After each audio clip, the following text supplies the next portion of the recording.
Assalamualaikum teman-teman. Kali ini saya akan menerangkan cara menangani atau cara memperbaiki kulkas satu pintu dengan kerusakan tidak dingin atau tidak bisa membeku atau hanya dingin saja, tidak bisa untuk pembuatan es ya. Yang pertama, untuk kinerja kulkas itu memerlukan tegangan listrik 220 volt. Jadi yang pertama kita cek adalah listriknya. Kita pergunakan multitester. Kita atur skala ke 250 volt AC ya. Kita tes tegangan PLN-nya. Bagus apa tidak?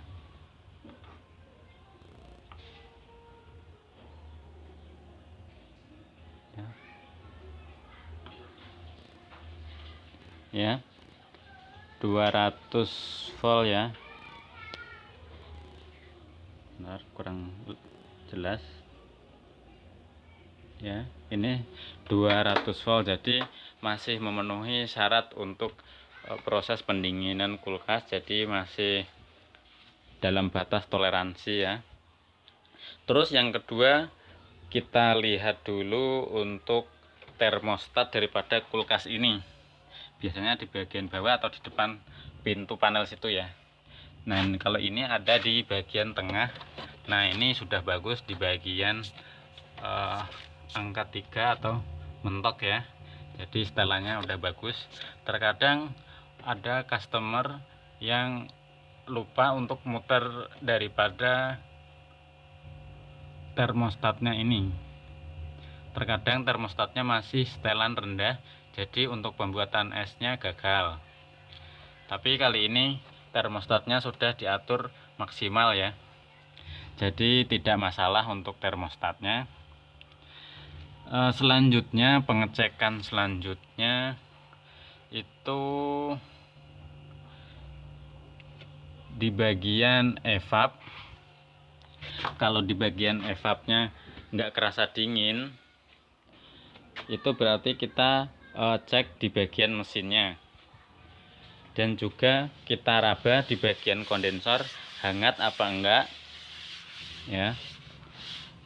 Kalau kulkas normal, bagian kondensor atau bagian bodi yang bagian belakang atau bagian samping ini akan terasa hangat ataupun panas. Nah, kemudian selanjutnya pengecekan untuk di kompresor. Kompresor yang bekerja normal dia akan bergetar atau berbunyi ya, ter gitu ya, atau pokoknya intinya dia ada pergerakan ya. Nah, ada juga kompresor yang rusak, dan cara pengecekannya, kalau kompresor overload cukup mudah. Kadang kan nyala mati. Nah, itu kompresor yang sudah rusak. Untuk pengecekannya rusak atau tidak, kita persiapkan air ya, dari mana aja boleh. Nah, kita cipratkan pada kompresor ini. Ada kompresor.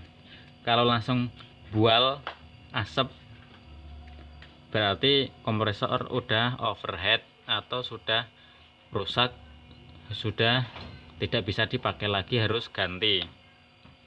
Tapi kalau seperti ini, kompresor tidak mengeluarkan asap, cuman airnya menguap saja, nggak sampai jos kayak gitu, berarti ini kompresor masih bagus.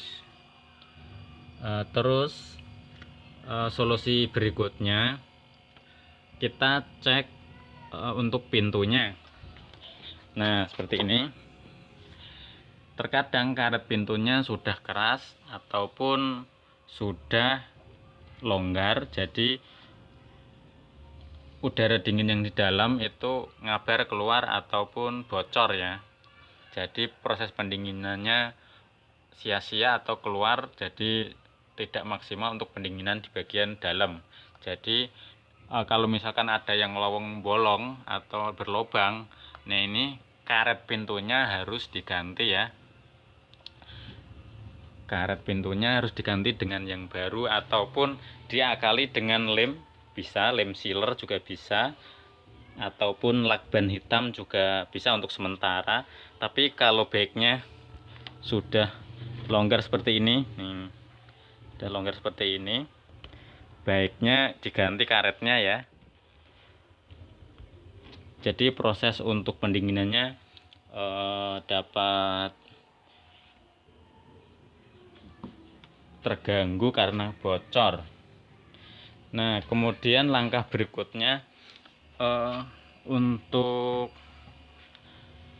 proses berikutnya, terkadang kompresor tidak bekerja atau tidak bergetar, bisa saja kapasitornya rusak. Nah, kalau kapasitor berada di bagian sini teman-teman, langsung saja kita buka biar teman-teman pada tahu kompresornya tuh seperti apa, kompresornya, kapasitornya tuh seperti apa.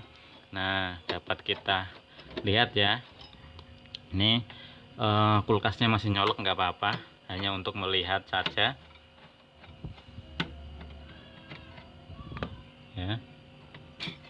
Nah, seperti ini ya teman-teman, ini kapasitornya dengan 2 kaki ya.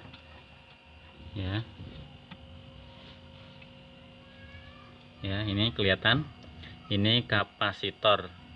Jangan memegang kakinya ya, ini kakinya masih ada muatan listriknya. Dan apabila kapasitornya sudah diganti tetapi masih saja belum bisa dingin ataupun kompresornya masih belum bekerja, pengecekan selanjutnya itu berada di PTC atau overload. Mari kita lihat di bagian mana. Kita matikan dulu untuk listriknya ya, soalnya di sini akan dilepas ya. Kita pasang lagi ya, yang bagian kapasitornya kita pasang lagi.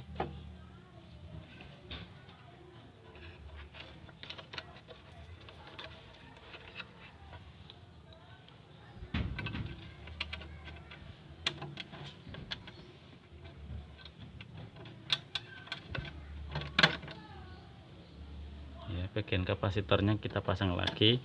Selanjutnya kita akan melihat di bagian PTC dan overload ya. Kita tutup dulu untuk kapasitornya. Nah, PTC nya tuh berada di sini ya teman-teman, berada di menempel pada kompresor.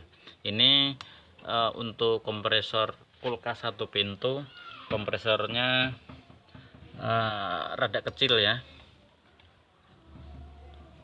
Kita buka dengan pengaitnya atau penguncinya, kita buka. Bentar, menggunakan tang ya. Kita pergunakan tang lancip.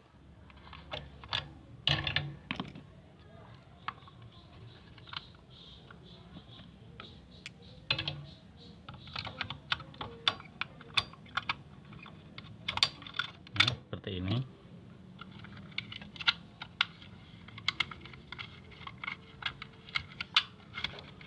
Ya, dapat kita lihat. Nah.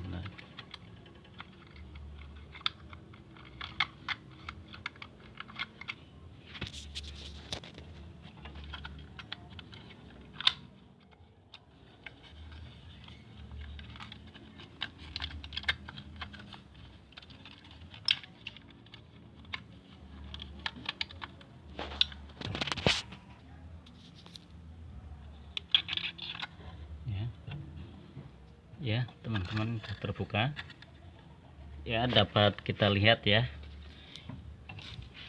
Nah, di sini ini yang namanya overload. Terus yang di bagian bawah ini yang disebut PTC atau NTC. Jadi otomatisnya apabila kompresornya kelebihan muatan atau dia ngadat atau tersumbat. Untuk proses sirkulasinya misalkan ada kebocoran dan kemasukan air dan tersumbat atau ada karat yang menyumbat, jadi kompresornya ngadat berhenti, otomatis dia over, terus bagian overloadnya ini protect terus mati, jadi kompresornya akan terlindungi. Biasanya di sini kalau kompresor nggak jalan, PTC sudah karat atau pecah karena sering kepanasan tiap hari, jadi overloadnya minta ganti yang baru. Tapi kali ini masih normal semua ya. Ya, kita tutup kembali.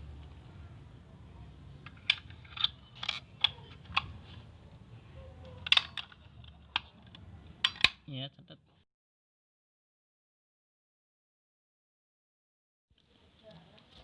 Ya, sudah semua, kita tutup kembali. Mungkin demikian ya teman-teman.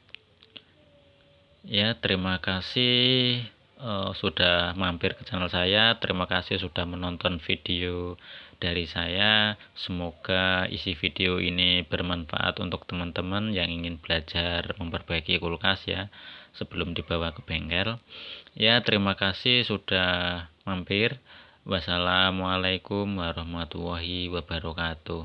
Semoga video ini dapat bermanfaat.